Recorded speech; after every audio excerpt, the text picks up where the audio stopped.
Welcome, everyone. Today, we're digging into a case that feels less like a legal filing and more like a high-stakes thriller. It's the story of a homeowner, Jeremy Bass, who went up against some of the giants in the mortgage world. And it all centers on a set of dueling documents, paperwork that just shouldn't exist at the same time.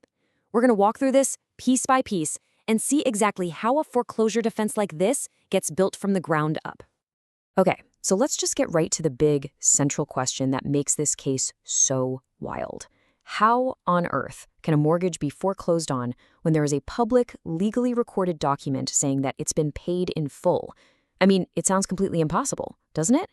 Well, that paradox is exactly what we're going to unravel today. So where does a story like this even begin?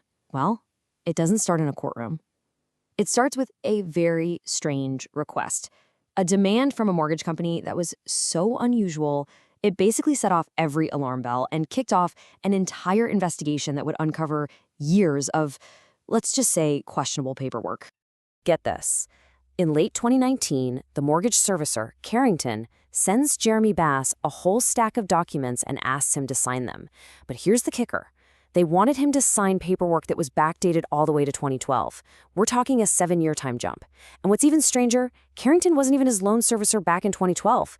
So this wasn't just a little odd. It was a massive red flag.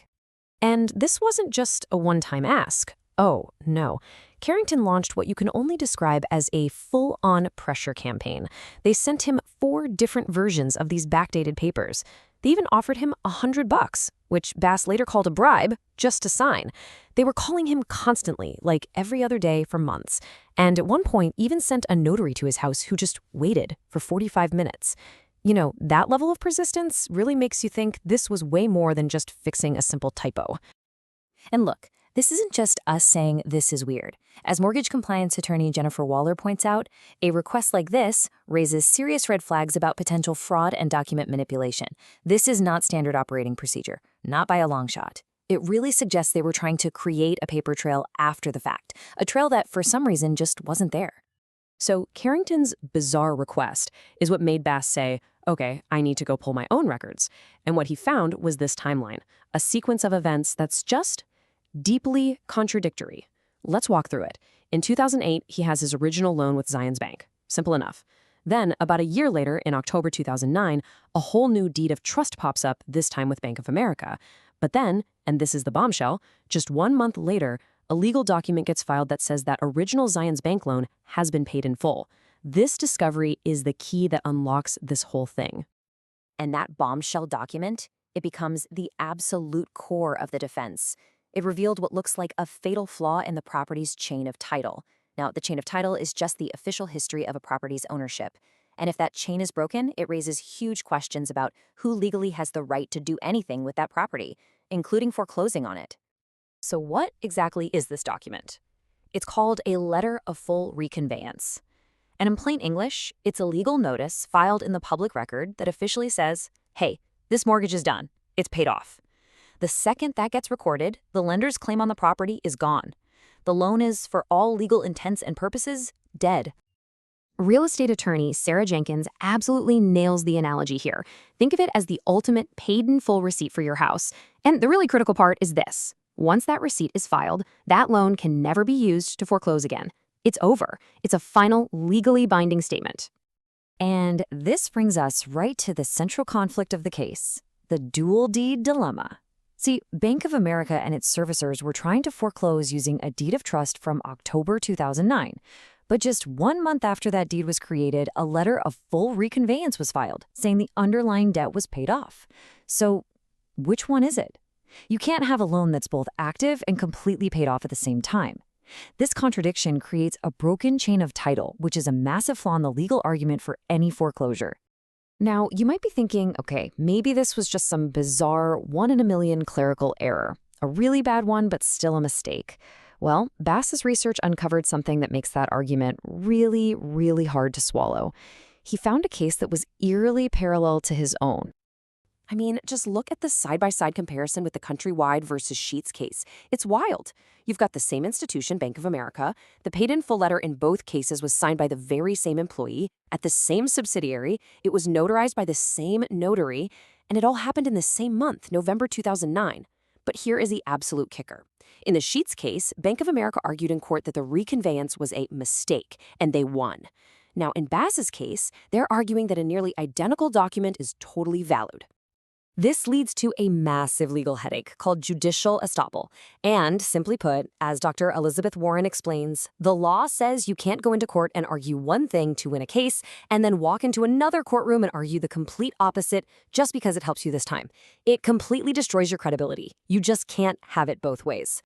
So when trying to get Bass to sign those backdated documents didn't work, the strategy seems to have shifted. The story now moves to a totally different kind of pressure. This time, using a federal relief program, COVID forbearance, as a weapon for financial coercion. So under the CARES Act, homeowners could get up to 18 months of forbearance. But Carrington kept Bass in forbearance for a full 24 months. That's 6 months past the legal limit. Now, why would they do that? Well, every extra month allowed the amount he owed in back payments to just balloon into this huge, almost impossible number to pay back. And then, once that debt was big enough, they seem to have sprung the trap. Here's how it played out. First, they suddenly end the forbearance. Then they demand an immediate lump sum payment of over $50,000, a number almost nobody can come up with. And when he couldn't pay, they offered a solution, a brand new loan modification. This new loan would, of course, fix all their previous paperwork problems, and it came with an illegal fee. The threat was crystal clear. Sign the new loan or we foreclose. Now, to understand that these kinds of tactics might not just be a one-off thing, you have to see the bigger picture. Between 2008 and 2014, Bank of America paid out a staggering $93.6 billion in fines and settlements for all sorts of mortgage-related misconduct.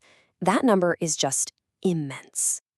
And as financial analyst Maria Gonzalez puts it, that sheer volume suggests these weren't just a few isolated incidents. It points toward systematic practices. So the kind of aggressive tactics and documentation problems alleged in this case, well, they don't exist in a vacuum. They look a lot like the very same issues that led to those massive penalties after the 2008 financial crisis. But the story takes another dramatic turn, this time inside the courtroom itself. During the proceedings, a representative for the foreclosing parties made a statement, an admission, really, that ended up creating a legal paradox that just blew up his own side's case. So here's the moment. The trustee, Michael J. Newell, states in open court that the 2009 Letter of Full Reconveyance, that's the paid-in-full receipt, was, and I'm quoting, valid and correctly done. By saying that, he just validated the entire core of Bass's defense. If that paid-in-full receipt is valid, then the loan was legally satisfied. And if the loan was satisfied, there's no basis for a foreclosure. Period. Yeah, legal strategist James Richardson captures this perfectly. An admission like that from your own representative is just incredibly damaging. It's the legal version of scoring an own goal. And it's probably no coincidence that shortly after this happened, Bass's court filings note that Mr. Newell was no longer with that law firm. You know, what makes this whole story so unique is the homeowner himself. Jeremy Bass isn't a lawyer, but he has spent 30 years developing secure financial systems. We're talking accounting software, e-commerce platforms. His entire career is about document integrity and security. He had a trained eye for spotting the kinds of inconsistencies and procedural flaws that, honestly, 99% of people would have completely missed. And that really brings us to the final, lingering question, doesn't it? This whole complex, tangled mess was unraveled because one person just happened to have the highly specific technical expertise to see the pattern. And it really makes you wonder, if this is what one expert homeowner found in his own file, what else is still lying dormant, hidden away in the millions of other mortgage files that were created during the chaos of the 2008 financial crisis?